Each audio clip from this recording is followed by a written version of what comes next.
Mainpuri Lok Sabha seat पर उपचुनाव के लिए भाजपा प्रत्याशी रघुराज सिंह शाक्य ने आज नामांकन कर दिया। नामांकन से पहले रघुराज सिंह शाक्य मुलायम सिंह यादव की समाधि स्थल पर पहुंचे और पुष्पांजलि अर्पित की। इसके बाद भाजपा प्रत्याशी रघुराज सिंह शाक्य ने निर्धारित समय से पहले ही कलेक्ट्रेट पहुंचकर नामांकन दाखिल किया। भाजपा प्रत्याशी ने 2 सेटों में नामांकन दाखिल किया। प्रस्तावकों में भाजपा जिला अध्यक्ष प्रदीप सिंह चौहान और भोगांव विधायक पंडित राम नरेश अग्निहोत्री उनके साथ में थे। रघुराज सिंह शाक्य ने कहा कि मैं जनता का सेवक, किसान का बेटा हूं। चुनाव जीतने के बाद भी आप सभी के बीच में ही रहूंगा।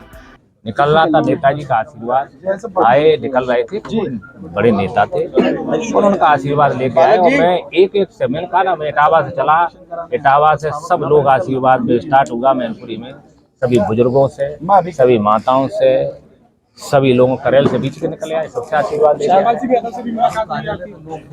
नहीं, अभी मैंने कहा ना, मैं केवल आशीर्वाद सबसे मांग रहा हूँ, वो सबसे आशीर्वाद मांगने का काम करूँगा। जितने हैं मैनपुरी जनता की, मैं तो सेवई परिवार से, क्योंकि वो क्षेत्र में हर व्यक्ति से आशीर्वाद लूंगा। सेवई के जितने लोग हैं सबसे, क्योंकि हम वोट उनसे, हम प्रत्याशी हैं, तो हमारा फर्ज बनता है कि सबसे आशीर्वाद लेने का काम। हमारे मतदाता हैं, सब लोग मतदाता हैं, तो मैं सबसे आशीर्वाद लेने का काम करूंगा। सबके पास जाऊंगा, सबसे आशीर्वाद लेने का काम करूंगा। माताओं से, बुजुर्गों से, बहनों से, सबसे जाने का काम करूंगा। समाजवादी पार्टी अपना गढ़ बताती है और डिम्पल यादव को भी सामने खड़ा किया। गढ़ किसने बनाने का काम किया? जनता ने। जनता से बड़ी कोई अदालत नहीं होती। मतलब जनता के सामने कभी ऐसी बातें कही जाती हैं। जनता जनार्दन बहुत बड़ी होती है। गढ़ तो जनता का होता है। जनता, मैंने कहा, सबसे बड़ी अदालत जनता है। अब जनता की अदालत में लोग आए हैं, जनता फैसला करने का काम करेगी। जनता ने बड़े बड़े किले गिराने का काम किया है और छोटे छोटे रिक्शे चालक को, उनको बैठाने का काम किया है। तो जनता की अदालत, हम जनता के बीच में आए। हमारा किसी से कोई मनमुटाव नहीं है, न कोई किसी से भेदभाव नहीं है। हम तो आए हैं सेवक के रूप में। मैं माननीय प्रधानमंत्री जी को बधाई देना चाहूँगा, माननीय मुख्यमंत्री जी को बधाई देना चाहूँगा, राष्ट्रीय नेतृत्व को, प्रदेश नेतृत्व को, हमारे जिले के, हमारे पूरे संगठन को, पूरे नेतृत्व को, जो हम पर विश्वास करने का काम किया। एक छोटे से सिपाही को उन लोगों ने तो अपमान जितना हो सकता करने का काम किया। वो तो जड़ हमारी खोदने का काम कर रहे थे, लेकिन भारतीय जनता पार्टी ने हम लोगों को सम्मान देने का काम किया। हमारे जैसे किसान के बेटे को सम्मान देने का काम किया।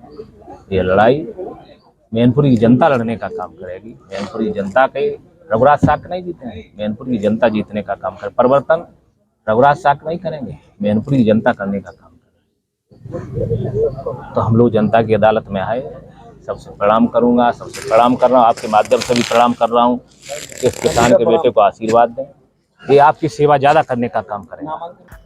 पूर्व भाजपा प्रत्याशी रघुराज सिंह शाक्य 1 बजे नामांकन करने वाले थे, लेकिन उससे पहले ही उन्होंने 11 बजे कलेक्ट्रेट पहुंचकर नामांकन दाखिल कर दिया। मैनपुरी लोकसभा सीट पर उपचुनाव के लिए समाजवादी पार्टी से डिम्पल यादव प्रत्याशी हैं। इस सीट पर सपा और भाजपा में सीधी टक्कर मानी जा रही है। भाजपा ने शाक्य वोटरों की संख्या को देखते हुए ये दांव खेला है। जातीय समीकरण को देखा जाए तो 4,25,000 यादव, 3,25,000 शाक्य, 2,25,000 क्षत्रिय, 1,10,000 ब्राह्मण, 1,30,000 दलित और 55,000 मुस्लिम, 1,00,000 लोधी और 70,000 वैश्य मतदाता हैं। शाक्य सीट पर दूसरे नंबर पर है, इसलिए भाजपा ने शाक्य को चुनाव मैदान में उतारा है। डिम्पल यादव ने सोमवार को अपना नामांकन पत्र दाखिल कर दिया है। वहीं सपा ने स्टार प्रचारकों की सूची भी जारी कर दी है। बता दें, रघुराज शाक्य इटावा जिले के रहने वाले हैं, लेकिन माना जा रहा है कि शाक्य वोटों का ध्रुवीकरण करने के लिए भाजपा ने ये फैसला लिया। रघुराज शाक्य को शिवपाल सिंह यादव का बेहद करीबी माना जाता है। वे प्रसपा के प्रदेश उपाध्यक्ष के पद पर रह चुके हैं। रघुराज शाक्य 1999 और 2004 में समाजवादी पार्टी के टिकट पर सांसद चुने गए थे। उन्होंने 2012 में सपा के टिकट पर इटावा सदर सीट से विधानसभा का चुनाव भी जीता था। लेकिन बाद में वो भाजपा में चले गए। सब्सक्राइब कीजिए न्यूज़ इन इंडिया को और बेल आइकन को दबाइए न्यूज़ से जुड़े लेटेस्ट वीडियोज सबसे पहले देखने के लिए।